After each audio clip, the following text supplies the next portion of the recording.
നമസ്കാരം.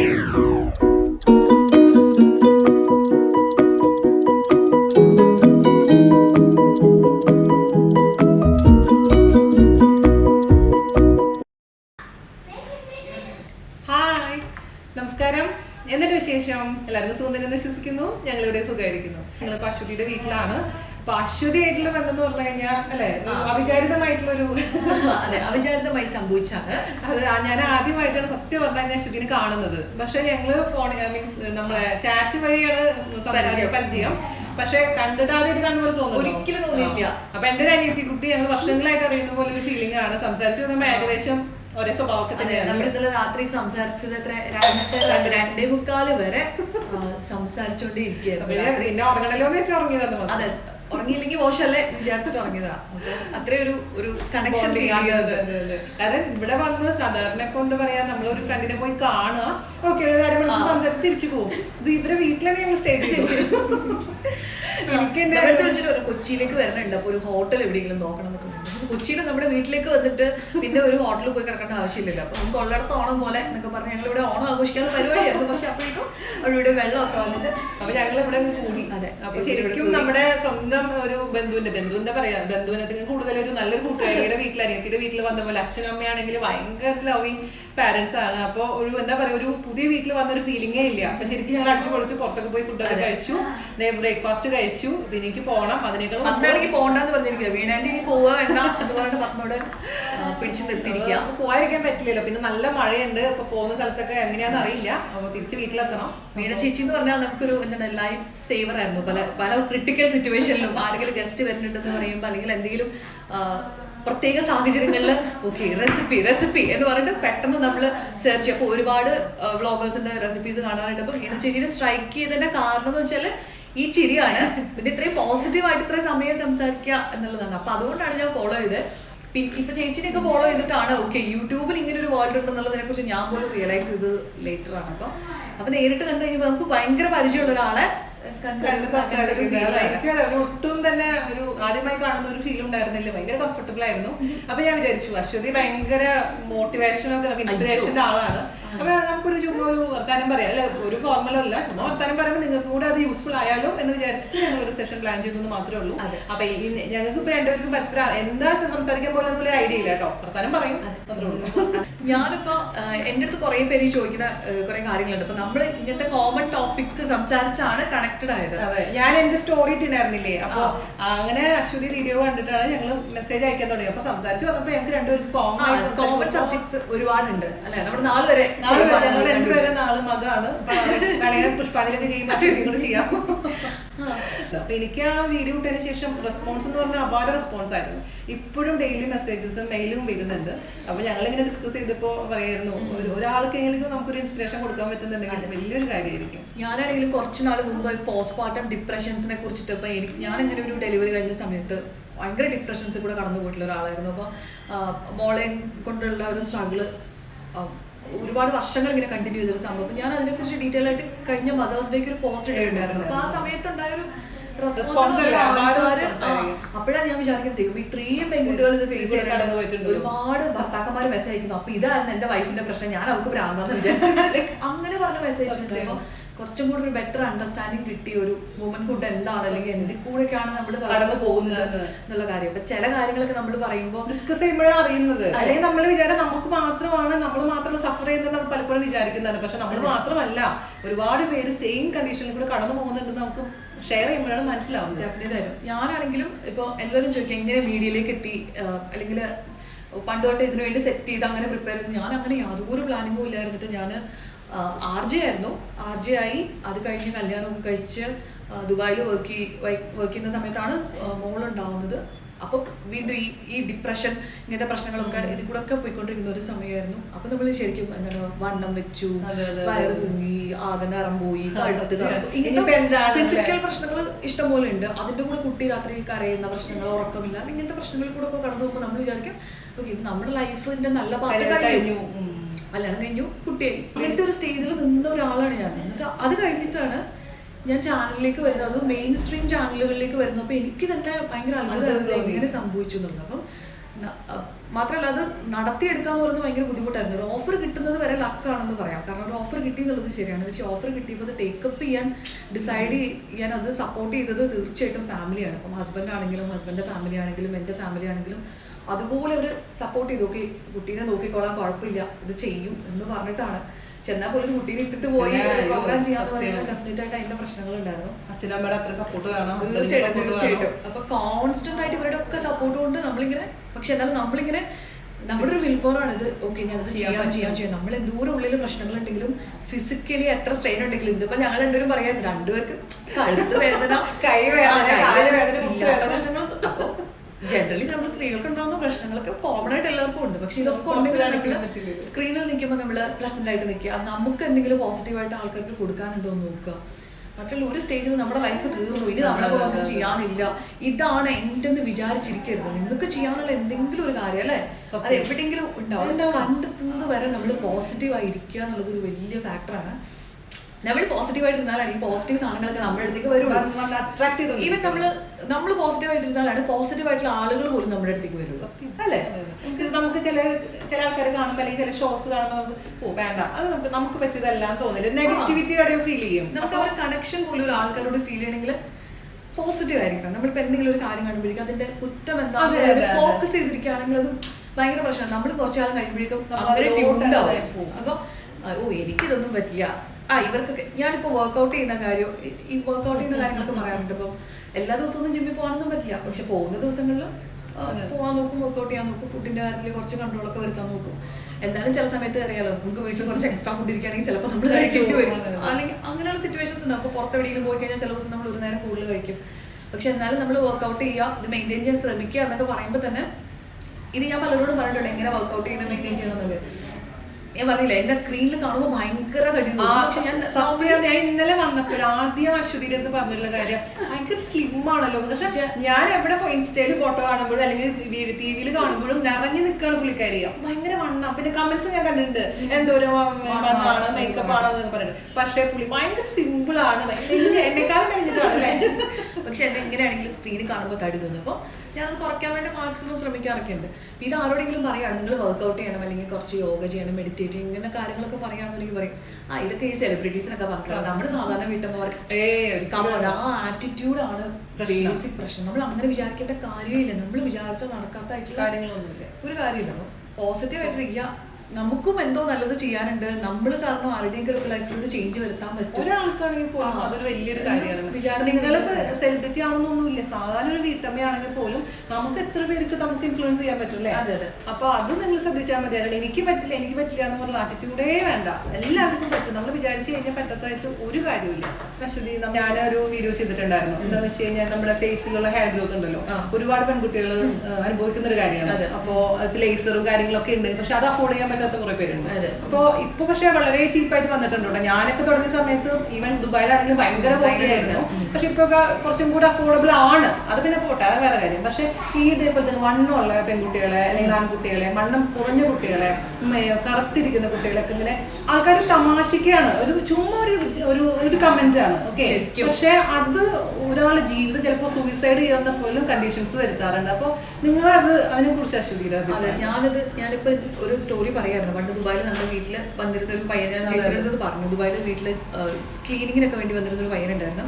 അപ്പൊ നാട്ടില് തമിഴ്നാട്ടുകാരനാണ്, കറുത്തിട്ട് മെലിഞ്ഞ്, സത്യം പറഞ്ഞാൽ നമ്മുടെ ധനുഷിന്റെ ഒക്കെ പോലുള്ള അങ്ങനെ ഒരു പയ്യൻസായിരുന്നു. അവനോട് നാട്ടിലേക്ക് കല്യാണത്തിനാണെന്ന് പറഞ്ഞിട്ട് നാട്ടിലേക്ക് പോയി. അപ്പോൾ വീട്ടിൽ വന്ന് പൈസയൊക്കെ നമ്മൾ കൊടുത്ത അങ്ങനെ എല്ലാം ഓൾ ദി ബെസ്റ്റ് ഒക്കെ പറഞ്ഞു പോയതിന്. പക്ഷെ നാട്ടിൽ ചെന്നൊരു 1 വീക്ക് കഴിഞ്ഞപ്പോൾ നമ്മൾ അറിഞ്ഞ അവൻ സൂയിസൈഡ് ചെയ്തു എന്നുള്ള വാർത്ത. അപ്പോൾ പ്രശ്നം എന്താ വെച്ച് കഴിഞ്ഞാൽ അവന് ഭയങ്കര മെലിഞ്ഞിട്ടാണെന്ന് പറഞ്ഞിട്ട് എല്ലാവരും കളിയാക്കുമായിരുന്നു. അപ്പോൾ പലരും പറഞ്ഞു, നിന്നെ ഏത് പെണ്ണിനെ ഇഷ്ടപ്പെടാനാണ്, ഇത്ര മെലിഞ്ഞിട്ടല്ലേ എന്ന് പറഞ്ഞതിൻ്റെ കോംപ്ലക്സിൻ്റെ പേരിൽ ആ സിറ്റുവേഷനെ ഫേസ് ചെയ്യാൻ വയ്യാത്തതുകൊണ്ട് ആ കല്യാണത്തിന് കുറച്ച് ദിവസം മുമ്പ് സൂയിസൈഡ് ചെയ്തു. അപ്പോൾ പറയുകയാണ്, നമ്മൾ വെറുതെ ഒരാളെ ചുമ്മാ കളിയാക്കിയിട്ട് പോകും. ഈ ബോഡി ഷേമിംഗ് ഒക്കെ നമുക്ക് എനിക്കറിയാം. നമ്മൾ ചില ഫോട്ടോസൊക്കെ ഇടുമ്പോഴേക്കും ആൾക്കാർ വന്നിട്ട് ക്രിട്ടിസൈസ് ചെയ്യാം, എന്തൊരു തടിയാ, ഇച്ചിരി കുറച്ചുകൂടെ, തീറ്റ കുറച്ചുകൂടെ, ഇങ്ങനെയുള്ള കാര്യങ്ങളൊക്കെ. നമുക്കിപ്പോൾ പ്രത്യേകിച്ച് സ്ത്രീകൾക്കാണെങ്കിലും പല പേഴ്സണൽ പ്രശ്നങ്ങളുണ്ടായിരുന്നു. അതിപ്പം PCOD ഉള്ളവരുണ്ടാവും, അല്ലെങ്കിൽ തൈറോയ്ഡ് ഉള്ളവരുണ്ടായിരിക്കും, വേറെ എന്തെങ്കിലും ഹോർമോണൽ പ്രശ്നങ്ങളുണ്ടാവും. അത് 35+ കഴിഞ്ഞാൽ പിന്നെ പറയാൻ വേണ്ട. അങ്ങനത്തെ ഫിസിക്കൽ പ്രശ്നങ്ങൾ നേരിടുന്ന ഒരുപാട് പേരുണ്ട്. ഇതൊന്നും അറിയാണ്ട് നമ്മൾ ഒരാളെ പോയിട്ട് ബോഡി ഷേമിങ് ചെയ്യാം. ചിലപ്പോൾ ഡെലിവറി കഴിഞ്ഞുള്ള സമയത്തായിരിക്കാം അല്ലെ, അപ്പൊ ഒരു വണ്ണം വെക്കും ഓട്ടോമാറ്റിക്. പിന്നെ കുറച്ച് കഴിഞ്ഞ് കുഞ്ഞിനെ കുറച്ച് ഫീഡിങ് കഴിഞ്ഞിട്ട് നമ്മള് ഡയറ്റിലേക്ക് വരുള്ളൂ.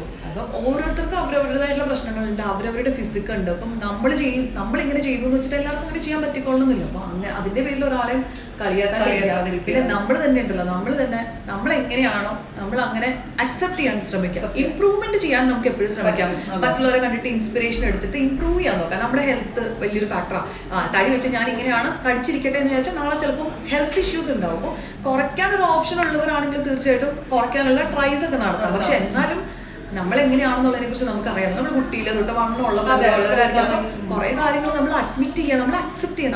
നമ്മൾ അക്സെപ്റ്റ് ചെയ്തതാണ്, വേറെ ആരും അക്സെപ്റ്റ് ചെയ്യുള്ളൂ. നമ്മൾ കോൺഫിഡന്റ് ആയിരിക്കണം എന്നുള്ളത് ഇപ്പൊ എനിക്ക് എപ്പോഴും അങ്ങനെ തോന്നാറുണ്ട്. ഒരുപാട് പേര് ചോദിക്കാറുണ്ട്,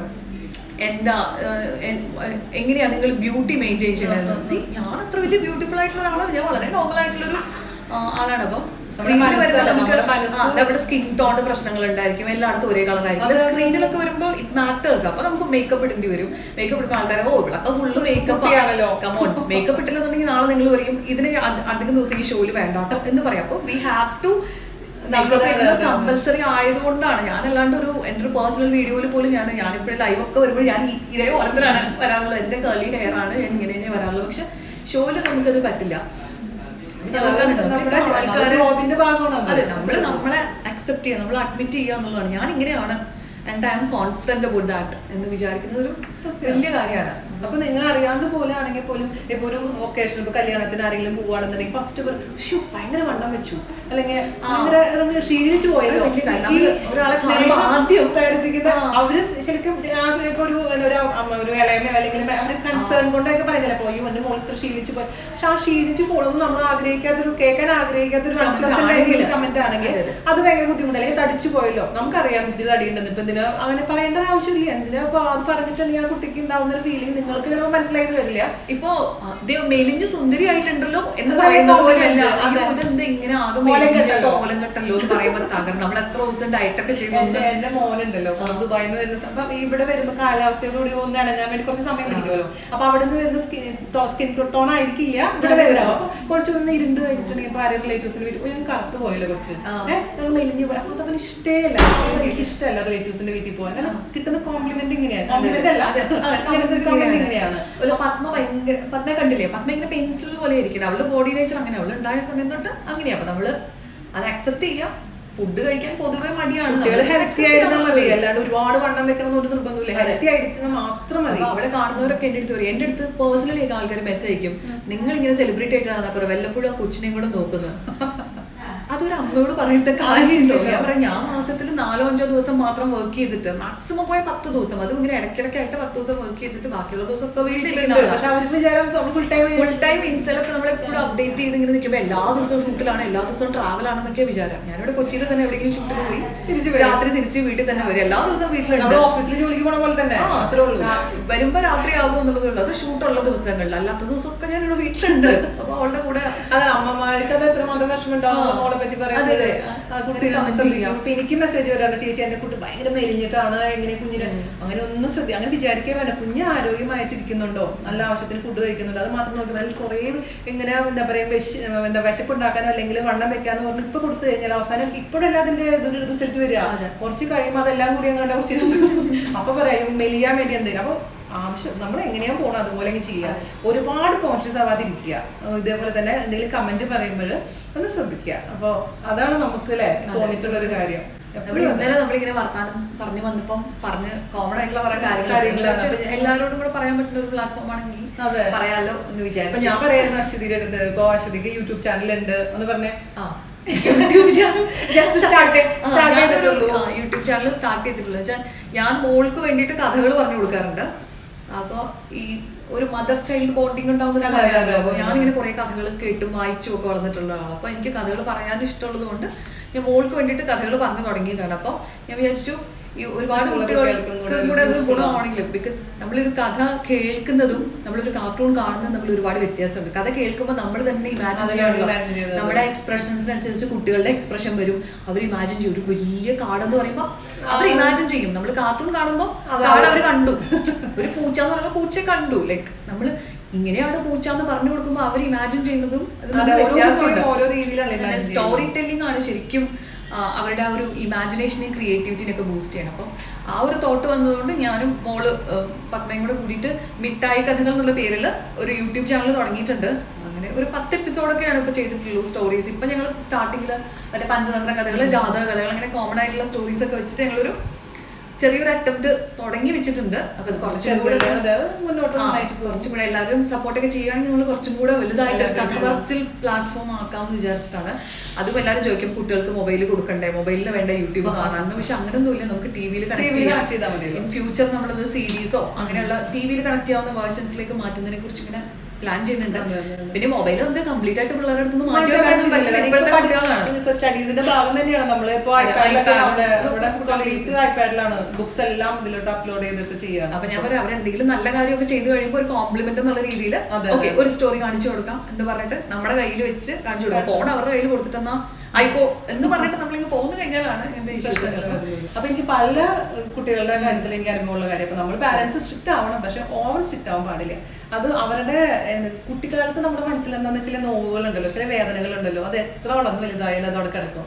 നമ്മളിപ്പോ എത്രയും വലിയ മഹത്വത്തി ആയി കഴിഞ്ഞാലും, ഈവൻ എനിക്കാണെങ്കിലും ഞാൻ ചെറുപ്പത്തിൽ അനുഭവിച്ച ചില ഇൻസിഡൻസ് ഇപ്പോഴും എന്റെ മനസ്സിലാവും മായായിട്ട് കിടക്കുന്നുണ്ട്. അപ്പൊ ഹസ്ബൻഡ് പറഞ്ഞു എന്തിനും ഇപ്പോഴും ഒരു ആലോചന, അതെവിടെ അവിടെ കിടക്കുന്നത്, അത് പോണില്ല, അത് എനിക്ക് മാറ്റാൻ പറ്റില്ല. അപ്പൊ കുട്ടികളുടെ അപ്പൊ എപ്പോഴും വളരുന്ന പ്രായത്തിൽ മക്കളുടെ അടുത്തൊക്കെ ഒന്ന് ബിഹേവ് ചെയ്യുമ്പോൾ ഇപ്പൊ ഒന്ന് സൂക്ഷിക്കുക. റെസ്ട്രിക്ഷൻ ഓനെ അങ്ങനെ ചെയ്യേണ്ട, നല്ല രീതിയിൽ പറഞ്ഞു കൊടുക്കുക. അല്ലാതെ എപ്പോഴും നോ നോ നോ എന്ന് പറയുന്ന അമ്മമാരെ എനിക്കറിയാം. അപ്പൊ അങ്ങനെ ചെയ്യാതിരിക്കുക. അത് എന്തുകൊണ്ടാണെന്നുള്ള കുഞ്ഞുങ്ങൾക്ക് പറഞ്ഞ് മനസ്സിലാക്കി നിങ്ങൾ ചെയ്യുകയാണെങ്കിൽ കുറച്ചും കൂടെ അല്ലെ അത് മനസ്സിലാക്കാൻ എഫക്റ്റീവ് ആവും. അതെ, എന്ന് വെച്ചിട്ട് നമ്മളിപ്പോ ഇത് പറയുന്ന വെച്ചിട്ട് നമ്മൾ അങ്ങനെ സൂപ്പർ പേരൻസ് ആയിട്ട് അല്ല, നമുക്ക് നമ്മുടെ എക്സ്പീരിയൻസ് കൊണ്ടും അല്ലെങ്കിൽ നമ്മൾ വായിച്ചിട്ടുള്ള അങ്ങനെയുള്ള ഇൻഫർമേഷൻ ഓക്കെ ഇതൊക്കെ ശരിയാണെന്ന് തോന്നുന്നത് കൊണ്ട് അത് പറയാനുള്ള അത്രേ ഉള്ളൂ. ഇപ്പൊ നമ്മളിപ്പോ രണ്ട് മക്കളെ വളർത്തി, ഇപ്പൊ അശ്വതിക്ക് മോളുണ്ട്. അപ്പൊ നമുക്ക് ഇത്രയും സമയം കൊണ്ട് നമുക്ക് നമ്മുടെ പേഴ്സണലായിട്ട് ഇപ്പൊ അറിയുന്ന ആൾക്കാരും കൂടെ ഉള്ള ഒരു എക്സ്പീരിയൻസ് ആണ് ഈ ഷെയർ ചെയ്തുകൊണ്ടിരിക്കുന്നത്.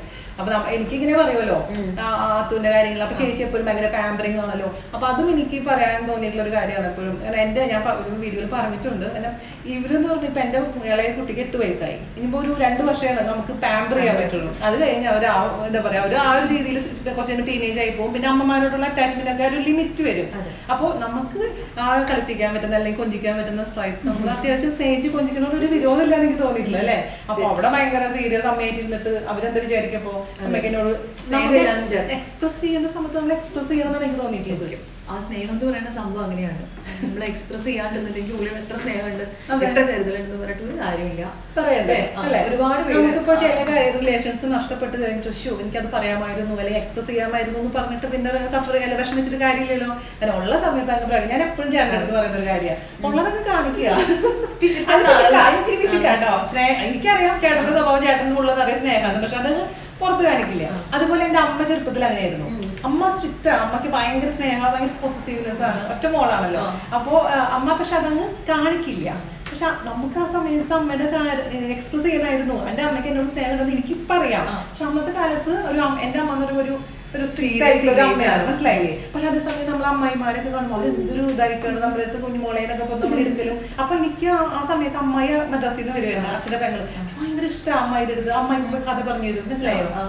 രാത്രി എനിക്ക് ഭയങ്കര അമ്മയുടെ കൂടെ ഞാൻ കിടക്കാൻ ഇഷ്ടപ്പെടുന്ന അമ്മായി കൂടെ കഥ പറഞ്ഞു തരും. അച്ഛൻ വേണമെങ്കിൽ നല്ലോണം കഥ പറയും. അപ്പൊ കഥ പറഞ്ഞു കൊടുക്കുമ്പോൾ കുട്ടികൾക്ക് ഒരു ബോണ്ടിങ്, അതായത് പരസ്പരം അല്ലെ ഒരു തീർച്ചയായിട്ടും ഒരു ഇഷ്ടമാണ്. അവര് വരാൻ വേണ്ടി നമ്മൾ വെയിറ്റ് ചെയ്യും. കഥ പറയുന്ന ആൾക്കാരുടെ ഒരു പ്രത്യേക ഇഷ്ടമാണ്. അപ്പൊ കഥ കേൾക്കണമെങ്കിൽ മിഠായി കഥകൾ എന്നാണ് നമ്മുടെ യൂട്യൂബ് ചാനലിന്റെ പേരിട്ട്. അപ്പൊ അവിടെ പോയി നോക്കണം. പറഞ്ഞില്ലെന്ന് പറയും. മിഠായി കഥകൾ നമ്മൾ പറയണ പോലെ തന്നെ മിഠായി കഥ. അശ്വതി ബുക്ക് ഇറങ്ങിയിട്ടുണ്ടായിരുന്നേ നമ്മളെ ടായില്ലാത്ത മിഠായികൾ. അപ്പൊ എനിക്ക് ഇതുവരെ കിട്ടിയിട്ടുണ്ടായിരുന്നില്ല. അപ്പൊ ഇന്നലെയാണ് തന്നിട്ടുണ്ട് ഞാൻ എടുത്ത് വെക്കുന്നത്. ഞാൻ വായിച്ചിട്ടില്ല. അപ്പൊ ഞാൻ കുറെ ദിവസങ്ങളായി അന്വേഷിക്കുന്ന ഒരു ബുക്കായിരുന്നു. അപ്പൊ ഞാൻ എയർപോർട്ടിലൊക്കെ പോയി നോക്കിയപ്പോ അവിടെ ഇല്ലായിരുന്നില്ല. അപ്പൊ അശ്വതിയുടെ കയ്യിലുണ്ട്. അപ്പൊ എന്റെ കയ്യിൽ ഏൽപ്പിച്ചിട്ടുണ്ട്. അപ്പൊ ഞാൻ വായിച്ചിട്ട് റിവ്യൂ പറയാം.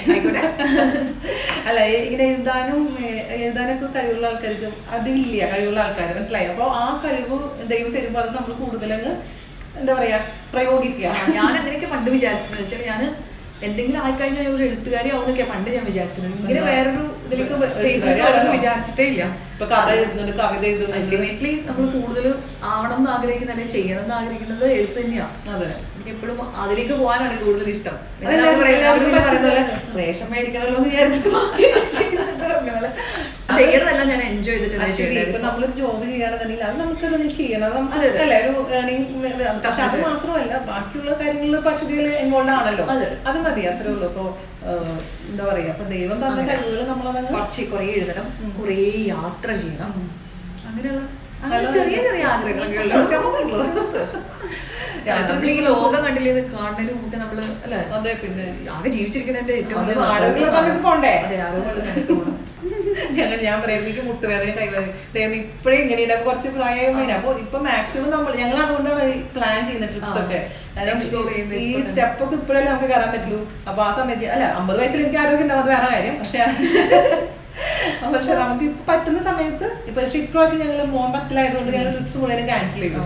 പക്ഷെ അതുകൊണ്ട് എനിക്ക് കുറച്ച് ബുദ്ധിമുട്ടുകളുണ്ട്. കാരണം ആ ഒരു 6 മാസം ഇടവേളയിൽ നമ്മൾ പോകുമ്പോൾ നമ്മൾ ഭയങ്കരമായിട്ട് ഫ്രഷ് ആയി. ശരിയാ അല്ലേ, നമ്മള് ഭയങ്കരമായിട്ട് ഫ്രഷ് ആണ്. പുറത്ത് പോകുമ്പോൾ പുതിയ കൾച്ചർ, പുതിയ ആളുകള്, പുറത്തൊക്കെ പോകുമ്പോൾ അവരുടെ ആ ഒരു ഭയങ്കര സ്നേഹമാണ് നമ്മുടെ ഇതൊക്കെ. ഒരു നമ്മൾ ആ ചിരി, അവരുടെ ചിരി, ഇവിടെ തായ്ലൻഡ് ശ്രദ്ധിച്ചിട്ടില്ലേ, അവിടുത്തെ ആൾക്കാർ എന്തൊരു പ്ലസന്റ് ആണെന്നറിയാം. ഞങ്ങൾ ഇപ്പൊ റീസെന്റ് ബാലിയിൽ ഞാൻ ഹസ്ബൻഡും മോളും കൂടെ ബാലിയിൽ പോയിട്ടുണ്ടായിരുന്നു. അപ്പോൾ ഈ അടുത്ത കാലത്ത് ചെയ്തിട്ടുള്ള യാത്രയിൽ ഏറ്റവും നല്ല യാത്രയായിരുന്നു. കാരണം അത്രയും പ്ലസന്റ് ആയിട്ടുള്ള ആൾക്കാരായിരുന്നു. നമുക്ക് ഇന്ത്യൻസിനെ സംബന്ധിച്ചിടത്തോളം വളരെ എക്കണോമിക്കലായിട്ട് പോയിട്ട് വരാം ഫോറിൻ ഡെസ്റ്റിനേഷൻ ആണ്. ഭയങ്കര പോസിറ്റീവ് പ്ലീസിംഗ് ആയിട്ടുള്ള ആൾക്കാർ, സേഫ്റ്റി ഫീൽ ചെയ്യുക ആ രാജ്യത്ത് നിൽക്കുമ്പോൾ. വേറെ ചില രാജ്യത്ത് നമുക്ക് ആകെ ടെൻഷനാണ്, ആരെയും വിശ്വസിക്കാൻ പറ്റില്ല, അങ്ങനത്തെ ഒരു ഫീൽ. പക്ഷെ ബാലി സൂപ്പർ ആയിട്ടുള്ളൊരു സ്ഥലമാണല്ലോ. എല്ലാവരും ഒന്ന് പോകാൻ പറ്റുന്ന വിദേശ യാത്രയൊക്കെ പ്ലാൻ ചെയ്യുന്നവരാണെങ്കിൽ പോയി നോക്കണം. ഞങ്ങൾക്ക് 2 പ്രാവശ്യം പ്ലാൻ ചെയ്തിട്ട് 2 പ്രാവശ്യം ഞങ്ങൾ 3ാമത്തെ പ്രാവശ്യം പ്ലാൻ ചെയ്തിട്ട് പോയത്. അവിടെ ഇങ്ങനെ അഗ്നി പർവ്വതമൊക്കെ ഉണ്ട്. അപ്പൊ അത് പൊട്ടിത്തെറിക്കുന്നൊക്കെ പറഞ്ഞൊരു ഇങ്ങനെ ഒരു ഭീഷണി വരുമ്പോൾ നമ്മൾ ക്യാൻസൽ ചെയ്യും. കാരണം പിന്നെ അവിടെ പോയി കുടുങ്ങി കിടന്നാൽ പറ്റില്ലല്ലോ, തിരിച്ചു വരണ്ടേ എന്ന് വെച്ചിട്ടാണ് പ്രശ്നം വരുന്നത്. പക്ഷെ എപ്പോഴെങ്കിലും ഞങ്ങൾ പോകും, നമുക്ക് ആ വീഡിയോ ഞാൻ എന്തായാലും ഇടുന്നതായിരിക്കും. അപ്പൊ ബാലി വെച്ചാൽ അതേപോലെ നല്ല നല്ല സ്ഥലങ്ങൾ നമുക്ക് പോകുമ്പോഴാണ് നമ്മുടെ കൾച്ചറും അവരുടെ കൾച്ചറും നമ്മൾ ആ ഡിഫറൻസ് മനസ്സിലാവുന്നത്. നമ്മുടെ ലൈഫിനോടുള്ള പെർസ്പെക്റ്റീവ് കുറേ വ്യത്യാസമുണ്ട്. യാത്രയാണ് ശരിക്കും ഒരു മനുഷ്യനെ റിച്ച് ആക്കുന്നത്, യാത്രയാണെന്നൊരു വീഡിയോ കാണാറില്ലേ, ഒരു ചായക്കട ഭയങ്കര ഇഷ്ടം. അവര് മോഹനൻ ചേട്ടനും അവര് അവരുടെ പൈസ കുറച്ച് സമ്മതിക്കും, പിന്നെ അത് യാത്രക്കായി മാറ്റി വയ്ക്കുകയാണ്. സത്യമായിട്ട് അവരോട് ആദ്യം എന്തോരം പേര് പറഞ്ഞിട്ടുണ്ടായിരിക്കും, അത് കുറച്ച് സേവ് ആണെന്ന് എന്തോരം പറഞ്ഞിട്ടുണ്ടായിരിക്കും. പക്ഷെ ശരിക്കും അവരാണ് ജീവിച്ചത്. നമ്മളിതൊക്കെ ഉണ്ടാക്കി വെച്ചിട്ട് ഇപ്പൊ പ്രളയം വന്നു കഴിയുമ്പോൾ തന്നെ നമ്മളെല്ലാം ഓടി പിടിച്ചിറങ്ങി പോവാന്നുള്ളതല്ലാണ്ട് അൾട്ടിമേറ്റ് നമ്മളൊന്നും ലൈഫിൽ ചെയ്തില്ലല്ലോ എന്ന് തോന്നും. അപ്പൊ അങ്ങനെയുള്ള തോന്നൽ ഉണ്ടാക്കരുത്. അതെ, എന്തെങ്കിലും ഒരു റുട്ടീനിൽ അങ്ങനെ ആയിക്കഴിഞ്ഞാൽ നമ്മൾ അതുമായിട്ട് അങ്ങ് സെറ്റ് ആവും. അതെ അതെ. അപ്പം ഓക്കെ, ഡെയിലി രാവിലെ എഴുന്നേപ്പിച്ചു, ഹസ്ബൻഡിനെ ഇപ്പോൾ ജോലിക്ക് വിട്ടു, നമുക്ക് ജോലി ഉണ്ടെങ്കിൽ പോയി കുട്ടികളെ വിട്ടു, അതിൽ ആ ഒരു കംഫർട്ട് സോണിൽ അങ്ങോട്ട് സെറ്റ് ആവും. ഇതിനപ്പുറത്തേക്ക് നമുക്ക് വേണ്ടി എന്തെങ്കിലും ചെയ്യണം എന്നൊക്കെ വിചാരിക്കും. വല്ലവരും ചെയ്യുന്ന കാണുമ്പോൾ അവർക്കൊക്കെ പറ്റും, നമുക്ക് പറ്റും. അതിനൊന്ന് ബ്രേക്ക് ചെയ്തിട്ടുണ്ടല്ലോ നമ്മൾ നമുക്ക് വേണ്ടിയിട്ട്. നമുക്കിഷ്ടമുള്ളൊരു സിനിമ, നമുക്കിഷ്ടമുള്ള ഏതെങ്കിലും ഒരു ഫ്രണ്ട്സിന്റെ കൂടെ നമ്മൾ പോയി കാണുക. ഇപ്പൊ ഇങ്ങനെ ഫാമിലിയുടെ കൂടെ ആണെങ്കിലും നമ്മുടെ പഴയ ഒരു ക്ലാസ്മേറ്റിനെ ആരെങ്കിലും വിളിച്ചിട്ട് പെട്ടെന്നൊരു ഒരു അത് അശ്വതി വേറൊരു കാര്യം, നമ്മളൊക്കെ ഭയങ്കര ലക്കിയാണ് ആ കാര്യത്തില്. എന്റെ കുറെ ഫ്രണ്ട്സിന് ഇപ്പോ ഞാൻ അനുവാണെങ്കിലും അറിയാലോ, ഭയങ്കര ക്ലോസ് ആണ്. അപ്പൊ എനിക്കും ജാനാണെങ്കിലും എന്റെ ഹസ്ബൻഡ് ആണെങ്കിലും അവര് നമുക്കറിയാം, ഞങ്ങളുടെ റിലേഷൻ അത്രമാത്രം അവർക്ക് അറിയാൻ പറ്റും, സപ്പോർട്ട് ചെയ്യുന്നുണ്ട്. ഇപ്പൊ എനിക്ക് എത്ര ദിവസം അവളെ വീട്ടിൽ പോയി താമസിക്കും, പക്ഷെ എല്ലാവരും അങ്ങനെ സമ്മതിക്കില്ല. അപ്പൊ നമുക്ക് ഇഷ്ടമായിരിക്കും എന്റെ കൂട്ടുകാരിനെ കാണാൻ, പക്ഷെ ഹസ്ബൻഡ് സമ്മതിക്കാതെ നമുക്ക് പോകാൻ പറ്റും. ആ റെസ്ട്രിക്ഷൻസ് കുറെ ഉണ്ട്. അപ്പൊ റെസ്ട്രിക്ഷൻസ് ഇല്ലാത്തവര് ഇല്ലാത്തവര് പിന്നെ റെസ്ട്രിക്ഷൻസ് ഉള്ളവരോട് ഇപ്പൊ എന്താ പറയാ, അതുമായിട്ട് നിങ്ങൾ അഡാപ്റ്റഡ് ആണെന്നുണ്ടെങ്കിൽ ഓക്കെ. നിങ്ങൾ അതുമായിട്ട് സിങ്ക് അല്ലാന്നുണ്ടെങ്കിൽ അത് കണ്ടിന്യൂ ചെയ്യാനും നമ്മള് പഴയ ഫ്രണ്ട്സ് ഒക്കെ ആയിട്ട് ഒന്ന് കൂടുമ്പോ ഒരു അരമണിക്കൂർ മാത്രം ഒന്ന് കൂടിയാൽ മതി. പക്ഷെ ഒരു ഭയങ്കര 10 വർഷം നമ്മൾ പുറകിലോട്ട് പോകണ പോലെ ഭയങ്കര യങ് ആവില്ലേ നമ്മള് പഴയ ക്ലാസ്മേറ്റ്സിനെ കാണുമ്പോഴാണ് പ്രത്യേകിച്ച് ഒന്നും മാറ്റം ഒന്നും വന്നിട്ടില്ല. ഫിസിക്കലി പ്രായമായിട്ടുണ്ടായിരിക്കും, പക്ഷെ മെന്റലി ഒരു വ്യത്യാസം ഇല്ലാന്നുള്ള പഴയ ഫ്രണ്ട്സിനെ കാണുമ്പോഴാണ് ഐഡന്റിഫൈ ചെയ്യാം. പക്ഷെ ചില ആൾക്കാരുണ്ടല്ലോ ഒരുപാട് മാറി മെന്റലി നമ്മളെ പ്രായത്തിനെ അങ്ങനെ വലുതാക്കി വെക്കാണ്ട് നമുക്ക് വേണ്ടി കുട്ടി കുട്ടി കാര്യങ്ങൾ ചെയ്യാൻ ഞാൻ വിചാരിക്കും. എനിക്ക് ഭയങ്കര സ്ട്രെസ് ഒക്കെ തോന്നുന്ന സമയത്ത്, ഞാൻ സ്ട്രെസ്സിന്റെ ആളാണ് കേട്ടോ, ഇടക്കിടക്ക് ഡിപ്രഷനൊക്കെ ഞാൻ ഈ ഡയലോഗൊക്കെ ഉള്ളു. ചില സമയത്ത് ഡിപ്രഷൻ അടിച്ച് കൊണ്ടാണെങ്കിൽ ആകെ സീനാവും. പിന്നെ ഭർത്താവ് എൻ്റെ ചോദിക്കും, നിനക്ക് എന്തിട്ട് കേടാ, നീ എന്താലോചിച്ചിട്ട് ടെൻഷനാണോ ചോദിക്കും. പ്രത്യേകിച്ചൊന്നുമില്ല, പക്ഷെ എന്തായാലും എനിക്ക് എന്തോ പ്രശ്നമുണ്ട് പറഞ്ഞാൽ അങ്ങനെ ഇരിക്കുന്ന ഒരാളാണ്. പക്ഷെ ഞാൻ തന്നെ അതിൽ നിന്ന് തിരിച്ച് കയറുന്നത് ഞാൻ തന്നെ എപ്പോഴും റെക്കോർഡ് എടുത്തിട്ട്. അപ്പം ചിലപ്പോൾ ഞാൻ പോയിട്ട് എനിക്ക് ഇഷ്ടമുള്ള ഒരു പാർലറിൽ പോയിട്ട് ഒരു ഹെയർ കട്ട് എടുത്തിട്ടായിരിക്കും ചിലപ്പോൾ ഞാൻ തന്നെ ഒരു എഫേർട്ട് എടുത്തിട്ട് ഡ്രൈവിംഗ് പഠിച്ചു. അതെനിക്ക് ഭയങ്കര റിലാക്സിംഗ് ആയിരുന്നു. എനിക്ക് എന്തെങ്കിലും ഒരു ആവശ്യം ഉണ്ടെങ്കിൽ എനിക്ക് തന്നെ ഡ്രൈവ് ചെയ്ത് പോവാം. അതിപ്പോൾ ഒരു പലചരക്ക് കടയിൽ പോകണമെങ്കിൽ ഇവിടെ ഷോപ്പിങ്ങിനുള്ള ഞാൻ തന്നെ പോവാം, പച്ചക്കറി പലചരക്ക് മേടിക്കാനൊക്കെ നമ്മളതിന് പോവാം. അപ്പോൾ അങ്ങനെ പോയിട്ട് നമുക്ക് ഇഷ്ടമുള്ള സാധനങ്ങൾ കുറച്ച് പർച്ചേസ് ചെയ്യാം. അതിനകത്ത് നമുക്ക് വളരെ സ്പെഷ്യലും തോറ്റുള്ള ഒരു ബ്രാൻഡ് നമ്മൾ പോയിട്ട് നമ്മൾ മേടിച്ച് കഴിയുമ്പോൾ അതൊരു പ്രത്യേക സന്തോഷമാണ്. നമുക്ക് വേണ്ടി എന്ന് പറഞ്ഞിട്ട് വാങ്ങിക്കണം. എല്ലാവരും നമ്മൾ അമ്മമാര് ചെയ്യുന്നപ്പോൾ ഒരു ആഡ് ഉണ്ടായിരുന്നു അതിനെ പറ്റിട്ട്. അവര് ഷോപ്പ് ചെയ്യുന്ന ആൾക്കാരുടെ സംഭവങ്ങളൊക്കെ എടുത്ത് വെക്കുകയാണ്. അതിനൊരു പറഞ്ഞു ഫ്രീ ആണെന്ന് പറഞ്ഞു. എന്നിട്ട് ഓരോന്ന് എടുത്തിട്ട് ഇത് ആർക്കാണ്, എന്റെ മോൻ ഇഷ്ടപ്പെട്ടുള്ള സാധനം, ഇത് ആർക്കാണ്, ഹസ്ബൻഡിന് ഇങ്ങനെ ഷുഗർ ഉണ്ട് അപ്പൊ അതുകൊണ്ട് ഷുഗർലെസ് സാധനം അങ്ങനെ ഇങ്ങനെ. അപ്പൊ നിങ്ങൾക്കൊന്നും വാങ്ങിച്ചില്ല? ഇല്ല. എത്ര അമ്മമാരോട് ചോദിച്ചപ്പോഴും എല്ലാവരും എനിക്കായിട്ട് സ്വന്തമായിട്ടൊന്നും വാങ്ങിച്ചിട്ടില്ല. അപ്പൊ അവര് പറഞ്ഞു നിങ്ങൾ സ്വന്തമായിട്ട് ഒരു പശുതി പറഞ്ഞ പോലെ എന്തെങ്കിലും ഒന്ന് വാങ്ങിക്കണം. അപ്പോഴല്ലേ നമ്മൾ വിചാരിക്കും ഇവർക്ക് വേണ്ടി ചെയ്യുന്നത് നമുക്ക് സന്തോഷമാണ്. ശരിയാണ്. നമ്മള് അമ്മയൊക്കെ ആയി കഴിയുമ്പോൾ പ്രത്യേകിച്ചും കുട്ടികൾക്ക് മേടിക്കുന്നതാണ് നമുക്ക് ഏറ്റവും സന്തോഷം. പക്ഷെ എന്നാലും അതിനപ്പുറത്ത് നമ്മൾ നമുക്ക് വേണ്ടി എന്തെങ്കിലും ചെയ്തു നോക്കൂ. അപ്പോഴാണ് നമുക്ക് അതിന്റെ ഒരു ഫീൽ. ഞാൻ ഹെൽത്തിന്റെ കാര്യം പറഞ്ഞപ്പോൾ നമ്മളെ D3 വീഡിയോ ഞാൻ ചെയ്തിട്ടുണ്ടായിരുന്നില്ലേ? അപ്പൊ ഞാൻ പറഞ്ഞില്ലേ എനിക്ക് B12 ഇത്രയും കുറഞ്ഞു പോയി, D3 കുറഞ്ഞു പോയി, നമ്മൾ അറിയുന്നില്ല. അപ്പൊ സപ്ലിമെന്റ്സ് കഴിക്കണം, അല്ലെങ്കിൽ അപ്പൊ അത് നോക്കണം. അപ്പൊ നമുക്ക് വേണ്ടിയിട്ട് സാധനം അതിന് വേണ്ടി കഴിച്ചു കഴിഞ്ഞാലല്ലേ നമുക്കത് കിട്ടുള്ളൂ. ഇപ്പൊ കുട്ടിക്ക് ഓറഞ്ച് ജ്യൂസ് ഉണ്ടാക്കി കൊടുക്കുന്നുണ്ട്, പക്ഷെ നമ്മൾ അതിന് വേണ്ടി അര ഗ്ലാസ് കുടിക്കുന്നില്ല. നമ്മൾ ഏറ്റവും കൂടുതൽ സ്ത്രീകൾ പ്രശ്നം ഉണ്ടാക്കുന്ന ഒരു കാര്യം എന്താണ്, അവനവന്റെ ഹെൽത്ത് ഇഷ്യൂസ് ഇങ്ങനെ പോസ്റ്റ്പോൺ ചെയ്യും. പോസ്റ്റ്പോൺ ചെയ്ത് കുറച്ചുകൂടെ ഓടട്ടെ എന്നൊരു വിശ്വാസത്തിൽ പോസ്റ്റ്പോൺ ചെയ്തിട്ട് അവസാനത്തെ എവിടെയെങ്കിലും വണ്ടി സ്റ്റക്കാവും. എനിക്ക് ഫിസിയോതെറാപ്പി ചെയ്യുന്നുണ്ട് കൂടെ വന്നിട്ട്. മൊത്തം പരിപാടിയാണ് ഫിസിയോതെറാപ്പി. ഇപ്പൊ അടുത്ത ദിവസം ഒഴിയാൻ പോവാണ്. അപ്പൊ അവളെന്നോട് അവർക്ക് തൊടുമ്പോ അറിയാലോ ഓരോ ഭാഗങ്ങൾക്ക് ഇത്ര വർഷത്തെ സംഭവം ഇവിടെ കിടക്കുന്നത്, കല്ലിച്ച് കിടക്കുകയാണ്. അപ്പൊ അവർക്ക് തൊടുമ്പോ അറിയാലോ. അപ്പൊ എന്താ ചെയ്യാതിരുന്നത്? അപ്പൊ ഞാൻ പറഞ്ഞു അത് ഇച്ചിരി വേദന വരുമ്പോ നമുക്ക് പിന്നെ ശരിയാവാം, പിന്നെ മാറും പറഞ്ഞ് പോസ്റ്റ്പോൺ ചെയ്ത് ആ സമയം നമ്മളെ മക്കൾക്ക് എന്തെങ്കിലും നമ്മൾ അത് ചെയ്യില്ല. അപ്പൊ തന്നെ നമ്മൾ ഡോക്ടറെ പോയി നമ്മൾ അതിന് വേണ്ടിയുള്ള കാര്യങ്ങളൊക്കെ ചെയ്യും. പക്ഷെ നമ്മുടെ കാര്യം നമ്മൾ എപ്പോഴും പോസ്റ്റ്പോൺ ചെയ്തിട്ടാണ് മുന്നോട്ട് പോയിക്കൊണ്ടിരിക്കുന്നത്. അപ്പൊ അതുകൊണ്ട് ഒരു വേദന വന്ന പ്രശ്നം ആവുമ്പോഴാണ് നമ്മൾ പണി കിട്ടുന്നത്. ഇപ്രാവശ്യത്തെ വെക്കേഷന്റെ പണി കിട്ടിയതാണ്. ഈ പറഞ്ഞ പോലെ ഇത് മക്കൾക്ക് നാളെ പണിയോ? അതെ, അപ്പൊ അത് കേൾക്കുമ്പോ നമുക്ക് ഓട്ടോമാറ്റിക്കലി എന്ത് പറ്റും? ഡിപ്രഷൻ വരും അല്ലെ? മക്കള് പറയാണ് ഈ അമ്മയ്ക്ക് എന്താ അസുഖം. ഞങ്ങളുടെ അമ്മ ഇവിടെ ഉണ്ട്, ഹസ്ബൻഡിന്റെ അമ്മ ഇവിടെ ഉണ്ട്. ഞങ്ങൾ അമ്മ എടുത്ത് പറയാം അമ്മയ്ക്ക് ഇപ്പൊ നടുവേദനയും പ്രശ്നങ്ങളൊക്കെ ഉണ്ട്. അപ്പൊ ഇവർക്ക് മക്കളൊക്കെ എപ്പോഴും പറയാറുണ്ട് അമ്മ ഉണ്ടെങ്കിൽ ഒരു കല്യാണ വീട് ഒറ്റയ്ക്ക് മാനേജ് ചെയ്യാൻ അമ്മ മതിയായിരുന്നു പറയാം. അമ്മ ഇങ്ങനെ എല്ലാവർക്കും വേണ്ടി കിടന്നു. അമ്മയ്ക്ക് വേണ്ടിയിട്ട് ഒന്നും ചെയ്ത് ഞാൻ ഇതുവരെ കണ്ടിട്ടില്ല. ബാക്കിയുള്ളവർക്ക് വേണ്ടി ചെയ്യുന്നതിലായിരുന്നു സന്തോഷം. അമ്മ ഇങ്ങനെ ചെയ്ത് അമ്മയ്ക്ക് ഇപ്പൊ നടുവേദനയും പ്രശ്നങ്ങളും ഇഷ്ടംപോലെ ഫിസിക്കൽ പ്രശ്നങ്ങൾ വെച്ചാൽ ഏർലി ഏജിൽ ഇപ്പോഴാണ് നടുവേദന എന്ന് പറഞ്ഞാൽ ഏജ് എത്തിയിട്ടില്ല. അപ്പൊ എന്നാലും അങ്ങനെ പ്രശ്നങ്ങൾ. അപ്പൊ ഒരു സമയത്ത് നമ്മളെ തന്നെ മറന്നിട്ട് ബാക്കിയുള്ളവർക്ക് വേണ്ടിട്ട് അത്ര എഫേർട്ട് എടുക്കുന്നത് കൊണ്ടല്ലോ. അപ്പൊ ഇപ്പോഴത്തെ സ്ത്രീകളൊക്കെ കുറച്ചും കൂടെ മാറിയിട്ടുണ്ടെന്ന് പറയാം. എല്ലാവരും കുറച്ചും കൂടെ അവനവന് വേണ്ടിട്ട് സമയം കണ്ടെത്തണം. അങ്ങനെ ചെയ്യാം. ഈ ഡയലോഗ് പറഞ്ഞ ഞാൻ എപ്പോഴും അതിലോട്ടും നമ്മളിങ്ങനെ പറഞ്ഞും കേട്ടും നമ്മളെ തന്നെ പഠിപ്പിക്കാൻ പറയുന്നതിന്റെ ഒപ്പം നമ്മളെ തന്നെ റീഇൻഫോഴ്സ് ചെയ്തോണ്ടിരിക്കുക. ചെയ്യണം. കാരണം ഇപ്പൊ എന്റെ ഈ കൈന്റെ പ്രശ്നം പറഞ്ഞപ്പോൾ ഡോക്ടർ പറഞ്ഞു നിങ്ങളുടെ കൈ ഇപ്പൊ ഞാൻ കുക്ക് ചെയ്യുമ്പോഴും എന്റെ ഞാനിപ്പോ വലത്തെ കൈ കൊണ്ടല്ലേ ചെയ്യുന്നത്. അപ്പൊ ഇതാണ് നമ്മുടെ ആയുധം, എന്റെ ഒരു ഇതാണ്. അപ്പൊ ഈ സാധനം നമ്മൾ ശ്രദ്ധിച്ചിട്ടില്ലെങ്കിൽ എന്തോ കുറച്ച് കഴിയുമ്പോൾ അത് ഒട്ടും ചെയ്യാൻ പറ്റാത്ത അവസ്ഥയാണ്. അപ്പൊ നമ്മുടെ ശരീരത്തിന്റെ ഓരോ പാർട്ടും ഇമ്പോർട്ടന്റ് ആണ്. അപ്പൊ അതിനുവേണ്ടി എക്സസൈസ് ചെയ്യാം. അപ്പൊ എന്നോട് പറഞ്ഞിട്ടുണ്ട് രാവിലെ എനിക്ക് കഴിഞ്ഞാൽ വീണയ്ക്ക് വേണ്ടി ഇപ്പൊ ഞാൻ നിങ്ങളുടെ പറഞ്ഞിട്ടുള്ള ഒരു കാര്യം, പക്ഷെ കൂടുതൽ സ്ട്രെച്ച് ചെയ്യാൻ പറയാറ്. അപ്പൊ ആ ഡോക്ടറിന്റെ അടുത്ത് പറഞ്ഞുള്ള ഒരു കാര്യം എന്താണെന്ന് വെച്ച് കഴിഞ്ഞാൽ മൃഗങ്ങളെ നിങ്ങൾ നോക്കൂ. നിങ്ങൾ മൃഗങ്ങളെ നോക്കിക്കഴിഞ്ഞാൽ ഇപ്പോൾ നമ്മൾ രാവിലെ പണ്ടൊക്കെ ഇങ്ങനെ ഭയങ്കര സ്ട്രെച്ച് ചെയ്യുന്നു. ഇപ്പൊ അതൊന്നും ചെയ്യുന്നില്ല, സമയമില്ല, ബിസിയാണ്. അപ്പൊ ഒരു മൃഗത്തിനെ എടുത്ത് നോക്കുകയാണെങ്കിൽ അവരെല്ലാം സ്ട്രെച്ച് ചെയ്യുന്നുണ്ട് ഡെയിലി, പല പ്രാവശ്യങ്ങളായിട്ട് നമ്മൾ ചെയ്യുന്നില്ല. അപ്പോൾ കുറച്ച് കഴിഞ്ഞിട്ട് എക്സസൈസ് ചെയ്യാം, അതിന് വേണ്ടി നമുക്ക് യോഗ ചെയ്യാന്നൊക്കെ പറയുമെങ്കിൽ പോലും അത് കുറച്ച് അല്ലെങ്കിൽ നാളെ ചെയ്യാം, എല്ലാം നാളെയാണ് നമുക്ക്.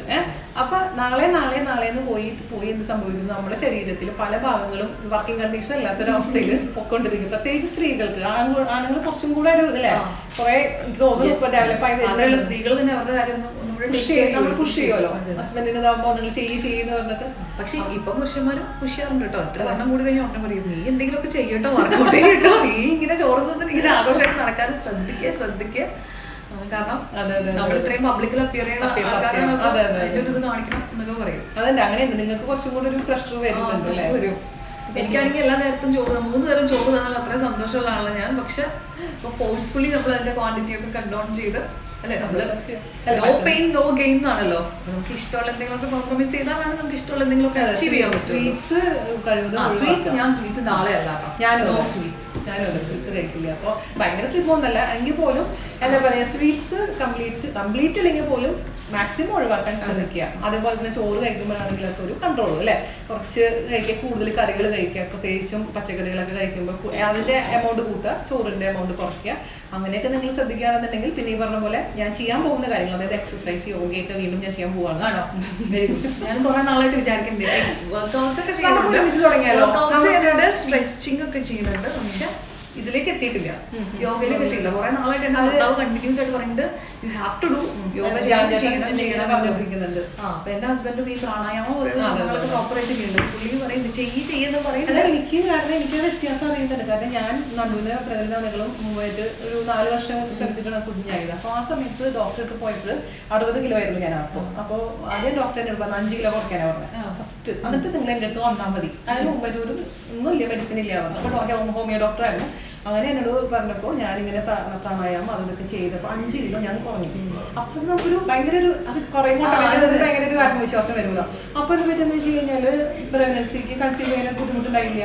പിന്നെ ചെറിയൊരു മെഡിസിൻ, ഹോമിയോ മെഡിസിൻ കഴിച്ചപ്പോഴെങ്കിൽ നമ്മൾ പ്രഗ്നന്റ്. അപ്പൊ നമുക്കൊരു ഭയങ്കര കോൺഫിഡന്റ് ആയിരുന്നു, എനിക്ക് പറ്റുമല്ലോ. അതാണ്. അപ്പൊ നമ്മൾ ചെയ്ത് നോക്കിയാൽ മാത്രമേ നമുക്ക് അറിയാൻ പറ്റുള്ളൂ. പിന്നെ മാത്രമല്ല സൈനസ് ഉണ്ടായിരുന്നു എനിക്ക്. ആ സമയത്ത് എനിക്ക് യാതൊരു ബുദ്ധിമുട്ടില്ല. സൈനസ് ഒക്കെ കംപ്ലീറ്റ് അങ്ങ് പ്രശ്നങ്ങളൊക്കെ മാറി, തലവേദന കുറഞ്ഞു. പക്ഷെ ഇപ്പൊ കുറച്ച് നാളായിട്ട് ബ്രേക്ക് വന്നിരിക്കും. അപ്പൊ വീണ്ടും എനിക്ക് തലവേദന വരാൻ തുടങ്ങിയിട്ടുണ്ട്. മൈഗ്രെയിൻ പ്രശ്നങ്ങളൊക്കെ ഉണ്ട്. അപ്പൊ ഈ പ്രാണായാമം ഒക്കെ ചെയ്ത് കഴിഞ്ഞാൽ നല്ല വ്യത്യാസമുണ്ട്. പിന്നെ മുടി കൊഴിച്ചിലൊക്കെ നന്നായി മാറാം. അന്നൊന്നും എനിക്ക് മുടി കൊഴിയുന്നുണ്ടായിരുന്നില്ല. ഇപ്പൊ മുടി ഇതാന്ന് പറയുമ്പോൾ അങ്ങനെ പോന്നോണ്ടിരിക്കുക. ഇതിങ്ങനെ ഫുൾ എയറാ, ഇതിങ്ങനെ എയർ അടിച്ചിട്ടിരിക്കുന്നത്. ചുരുണ്ട മുടി ആകുമ്പോഴേക്കും അതങ്ങനെ തിക്നെസ് ഫീൽ ചെയ്യുന്നുണ്ടായിരുന്നു.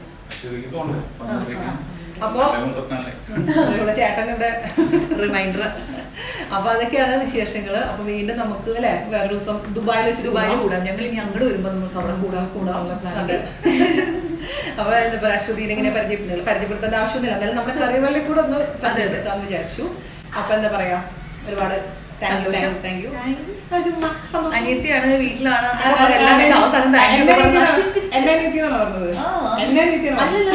ആദ്യം ചേച്ചി ഇൻട്രൊഡ്യൂസ് ചെയ്തപ്പോഴേ അനിയത്തിയെ പോലെ ഇവിടെ വന്നപ്പോ അങ്ങനെയാണ് ഒക്കെ പറഞ്ഞ എല്ലാം വേണ്ട അവസരം. താങ്ക് യു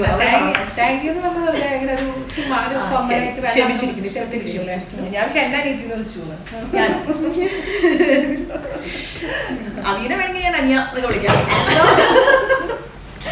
അവനെ കണ്ടു കഴിഞ്ഞാൽ 10ാം ക്ലാസ് തോന്നില്ല, താടിയൊക്കെ വെച്ച് കണ്ട് വലിയ ആളായിട്ട് നടക്കുക. അപ്പൊ പുള്ളിക്കാരിനെ വന്നപ്പോ തന്നെ ചേച്ചിന്ന് വിളിച്ചപ്പോ അങ്ങ് സുഖിച്ചു. ആന്റിനെ ഞാൻ വിളിച്ചത് ഞാൻ തകർന്നു പോയി. ഹസ്ബൻഡിന്റെ വീഡിയോ കോൾ കണ്ടു. പുള്ളി ഇവിടെ ഇല്ല, വീഡിയോ കോൾ കണ്ടപ്പോ ഇല്ല അങ്കിളിന്ന് വിളിച്ചില്ല, ഞാൻ വിളിപ്പിച്ചു. സന്തോഷമായിക്കോട്ടെ. അപ്പൊ ചേച്ചി അങ്കിളായിട്ട് ഇങ്ങനെ അടിച്ചു പൊളിച്ചു. അപ്പൊ ഞങ്ങള് കുറച്ച് കഴിഞ്ഞ് ഞങ്ങൾ ഇറങ്ങും. ഇനിയിപ്പോ പോണ വഴിയിൽ എങ്ങനെയാണെന്ന് അറിയില്ലല്ലേ. ജാൻഷൂർ സെക്കൻഡ് വന്നു ഹായ് പറഞ്ഞിട്ട് പോയി. നമ്മുടെ ഇവിടെ ഫ്ലാറ്റിൽ വന്നിട്ടൊക്കെ ജാൻചേട്ടനെ ആൾക്കാർക്ക് തിരിച്ചറിഞ്ഞ ചേച്ചിനെ ആരും കണ്ടില്ലെന്ന് തോന്നുന്നു. ഞാൻ പുറത്തറിയില്ലല്ലോ. ജാൻചേട്ടൻ ഇപ്പൊ അച്ഛന്റെ കൂടെ 2 പ്രാവശ്യം ഇന്നലെ ഇന്നൊക്കെ ഭയങ്കര നടത്തായിരുന്നു. എന്തായാലും അച്ഛനായിട്ട് ഇപ്പൊ ഭയങ്കര കൂട്ടായി. അച്ഛനാരും ഇല്ലേ ഫ്രണ്ടായിട്ട്.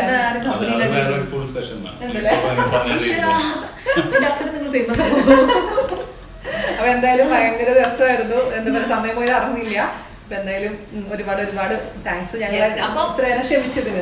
ഒരുപാട് നല്ല റെസിപ്പീസ്, എന്താണ് ഹൃദയത്തിലേക്കുള്ള വഴി ഭക്ഷണം കൂടെയാണ്, വയറ്റിൽ കൂടെയാണ്, അങ്ങനത്തെ ഒരു സംഭവം ഉണ്ട്. അപ്പൊ അതാണ് സംഭവം. അപ്പൊ അത് ഏറ്റവും പോസിറ്റീവായിട്ട് ഏറ്റവും ഡിവൈൻ ആയിട്ടുള്ള ഒരു കാര്യമാണ് ഭക്ഷണം അത്ര നന്നായിട്ട് ഉണ്ടാക്കുന്നത്. അപ്പൊ അത്ര സ്നേഹത്തോടെ ആ ചിരിയോട് കൂടി തന്നെ അത് കാലാകാലങ്ങളോളം ചെയ്യാൻ പറ്റട്ടെ. അതിങ്ങനെ കഴിച്ച് സുഖമായിട്ട് ആരോഗ്യമായിട്ട് ജീവിക്കാൻ ജാൻചേട്ടൻ കഴിയട്ടെ. അപ്പൊ ബൈ. എടുക്കാൻ പറ്റില്ലേ?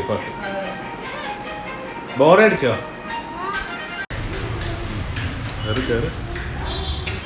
അതല്ല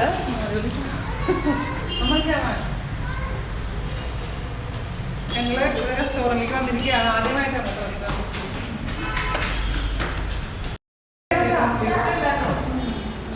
വഴിയിലൊന്നും കാണാൻ പറ്റില്ലല്ലോ എന്ന് വെച്ചിട്ട് കയറിയതല്ലേ. മുട്ടുവേദനയൊക്കെ മാറും.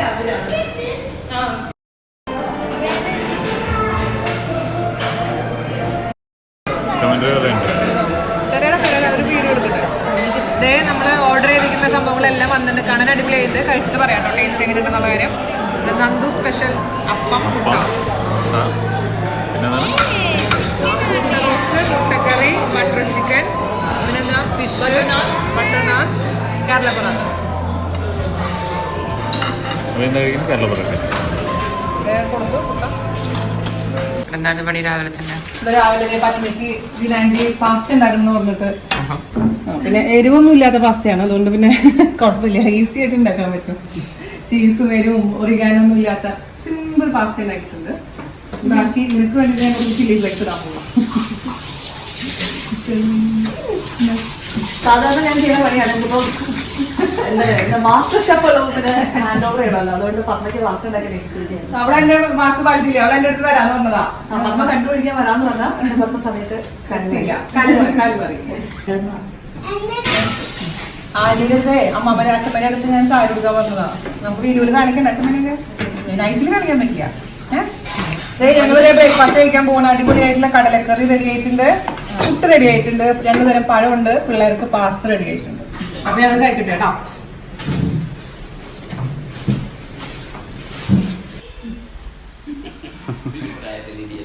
ഇനി എന്ത് കുഴപ്പം? അതൊക്കെ ചിലര് പറയും ഇഷ്ടമല്ലാന്ന് പറയാം, അതുകൊണ്ട് നമ്മളത് ചോദിച്ചിട്ട് വേണമല്ലോ ചെയ്യാൻ. ഇതാണ് ആന്റി, അങ്കിള്, കുറെ വർഷമായിട്ട് പരിചയമുള്ള പോലെ തോന്നില്ലേ ആന്റി? അങ്ങനെ ഒരു ആദ്യമായി കണ്ടൊരു ഫീലിംഗും ഇല്ല. ചേട്ടനും ചേട്ടനും അങ്കിളും നല്ല കമ്പനിയായി. അത് നടക്കാനൊക്കെ പോയി, തിരിച്ച് ഇന്നലെയും പോയി ഇന്നും പോയി, നടന്നിട്ടൊക്കെ വന്നു. അപ്പൊ അടിപൊളിയായിരുന്നു, അടിപൊളി ഭക്ഷണമായിരുന്നു. രാവിലത്തെ പുട്ടും കടലക്കറിയൊക്കെ ഗംഭീരായിരുന്നു. ഞാൻ ആഴ്ചയിലൊക്കെ മിസ് ചെയ്തു പുട്ടും കടലക്കറിയൊക്കെ. അപ്പൊ ഇനി ഒരിക്കലോ കാണാം അല്ലേ?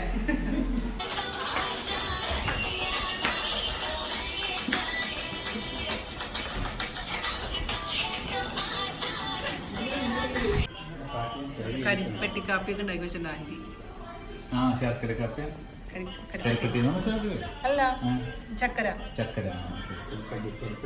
വീണ ആന്റി, വീണാന്ന് എഴുതാൻ പോവാണ് കേട്ടോ. ഇങ്ങനെ എഴുതിട്ട് കാണിച്ചാൽ മതി.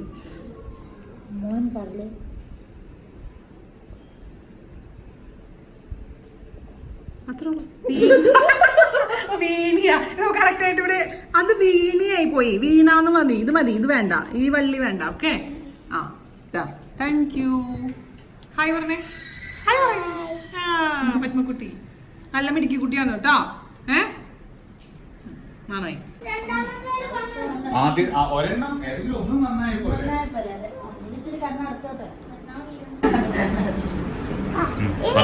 അപ്പൊ ഞങ്ങളിതാ യശോദയുടെ വീട്ടിൽ നിന്ന് വീട്ടിലോട്ട് തൃശ്ശൂരോട്ട് യാത്ര സ്റ്റാർട്ട് ചെയ്യാൻ പോവാണ്. അപ്പൊ അല്ലെ നമുക്ക് വീണ്ടും സന്ധിക്കും വരെ വണക്കം. അപ്പൊ ദുബായിൽ എത്തും.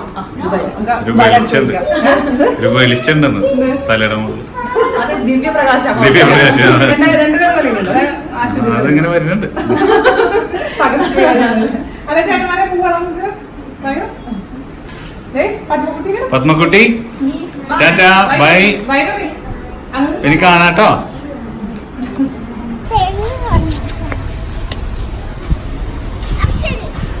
ശരി, ഹാപ്പി ആയല്ലോ അല്ലേ? പത്മക്കുട്ടി ഹാപ്പി ആയോ?